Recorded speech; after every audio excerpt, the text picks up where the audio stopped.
This is it's the book of Romans, chapter 13, verse 14. But put on ye Yahweh Hamashiach Yahushua, and make not provision for the flesh to fill the lust thereof. Shalom. First and foremost, I'd like to give all praises and glory and honor to Yahweh Ba'ashem, Yahweh Shai Ba'ashem Makar Barakatham, to the elders and apostles, while I came on Akwaf, and I say Shalom.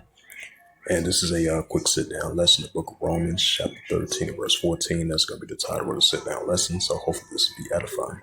This is the book of Romans, chapter 13, verse 14. It reads, it said, but put on ye Yahweh Hamashiach Yahushua, and make not provision for the flesh to fulfill the lust thereof. Right, I'm going to look at the etymology of make not provision. And I'm going to look up the definition of provision from the etymology.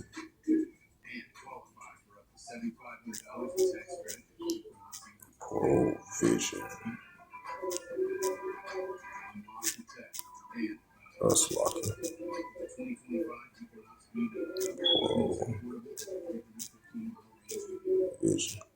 Provision is a foresight, pertaining care, also a providing beforehand action or range in advance.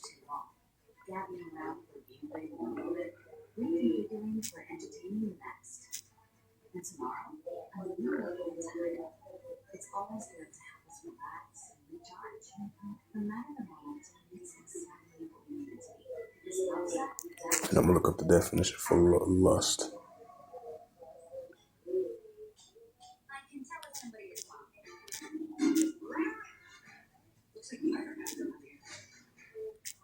Lust is an Old English desire, appetite, inclining, pleasure, appetite.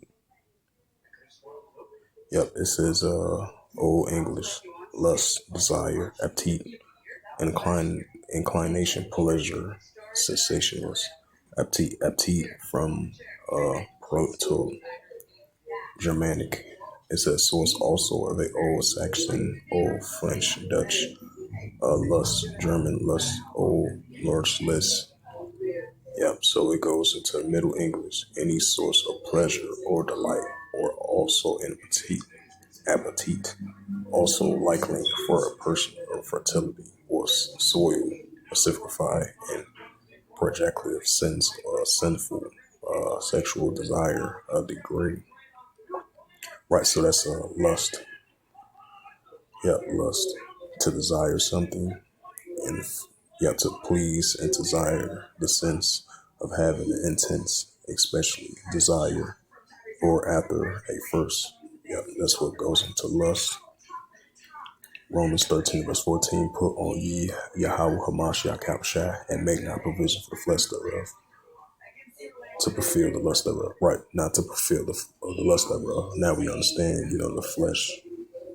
We understand the flesh. We have these increasing desires that we lust after of in the flesh.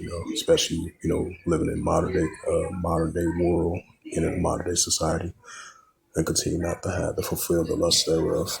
Because we're going to have this increasing fulfillment of the flesh, even though everything's a balance.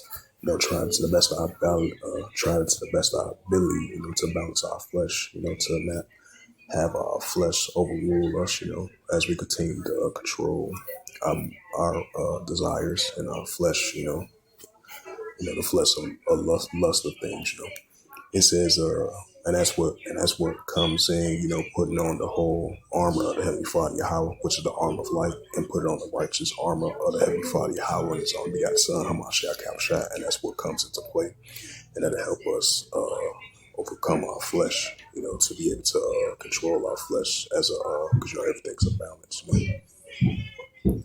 Romans 13, verse 14, but put on ye Yahweh Hamashiach Yahushua, and make not provision for the flesh to fulfill the lust thereof.